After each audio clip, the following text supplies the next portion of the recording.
नहमदुहु व नुसल्ली व नुसल्लिम अला हबीबिहिल करीम। दुरूद पाक पढ़ें। अल्लाहुम्मा सल्लि अला सय्यिदिना व मौलाना मुहम्मदिन मादिनिल जूद वल करम व आलिहि व बारिक व सल्लिम सलातन व सलामन अलैका या रसूलल्लाह सल्लल्लाहु तआला अलैहि वसल्लम।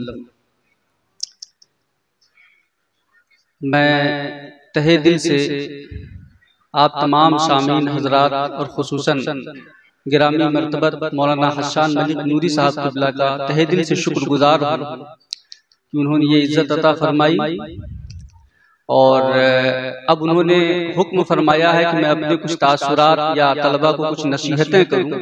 नसीहत तासुरात पेश करने के काबिल रहा भी नहीं अभी।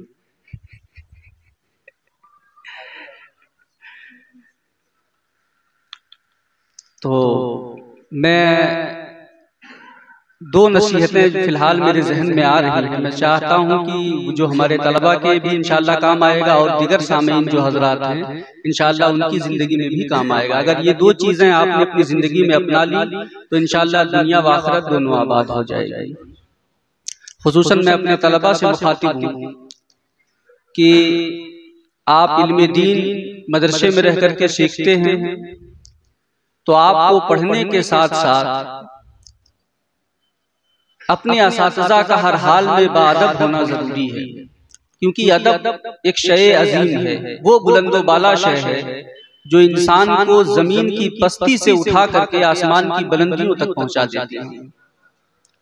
और अगर इंसान बेअदब हो जाए तो आसमान की बुलंदी पर हो तो बेअदबी उसको जमीन की पस्तियों में लाके खड़ा कर देती है। आपने बारहा वो वाकया सुना होगा हुजूर सरकार सैयदना गौसे आज़म रज़ियल्लाहु तआला अन्हु का।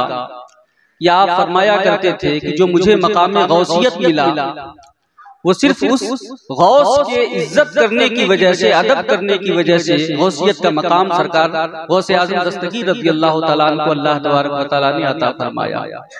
वो वाकया बयान करना मकसूद नहीं है, बस तवज्जो दिलाना मकसूद है कि किस तरीके से एक अदब ने सरकार गौसे पाक रज़ियल्लाहु तआला अन्हु को वक्त का गौसे आज़म बना दिया। इसलिए आप जहाँ कहीं भी रहें अपने बुजुर्गों का, अपने असलाफ का और अपने असातिज़े किराम का और अपने वालिदैन का हर हाल में अदब करते रहे।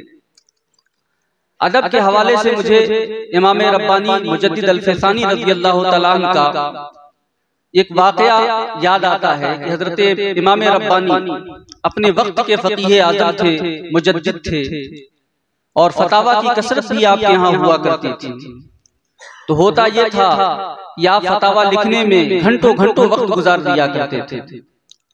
कोई शदीद हाजत जब तक ना पेश आती अपने मकाम से आप नहीं उठते थे।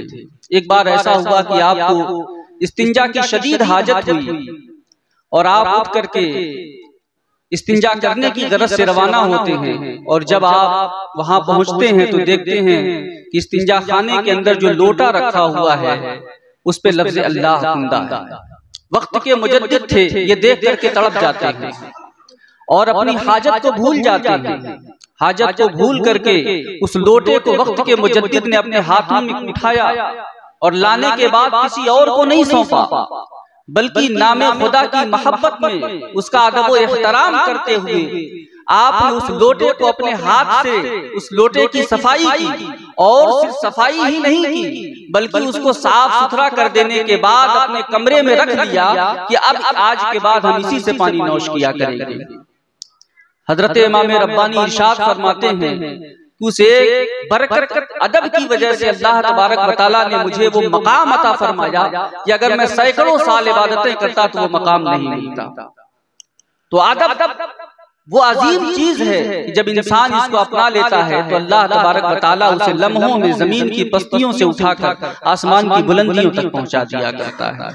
तो आज की महफिल में मुख्तसर तौर पर मेरी ये नसीहत है कि हर हाल में आप बाअदब रहें और दूसरी नसीहत ये है कि आप तालीम व ताल्लुम के साथ साथ अपनी बातिनी तरबियत के लिए अपने असातिज़ा की तरफ तो रुजू करें ही, लेकिन उसके साथ साथ बुरहानपुर की सरजमीन है, मदीनतुल औलिया इसे कहा जाता है, आप जरूर किसी आस्थाने से वाबस्ता हो जाएं।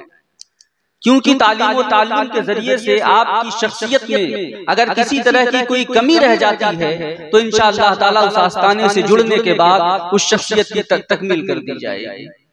तो आप बुरहानपुर में हो या कहीं और भी चले जाएं, अपनी जिंदगी भर का ये मामूल बना लीजिए कि किसी आस्ताने से आप जुड़ जाएं, उससे वाबस्ता हो जाएं। इंशाअल्लाह आपकी शख्सियत की तामीर और तरक्की होती रहेगी। आज की महफिल में यही 2 ही नसीहतें हैं और मैं समझता हूँ ये 2 ऐसी नसीहतें हैं कि फराइज़ व वाजिबात के बाद अगर इन पर अमल किया जाए तो इंशाअल्लाह तबारक व तआला फुतूहात के दरवाजे खुलेंगे। आखिर में मैं आप तमामी हजरात का शुक्रिया अदा करता हूँ। अस्सलामु अलैकुम व रहमतुल्लाह।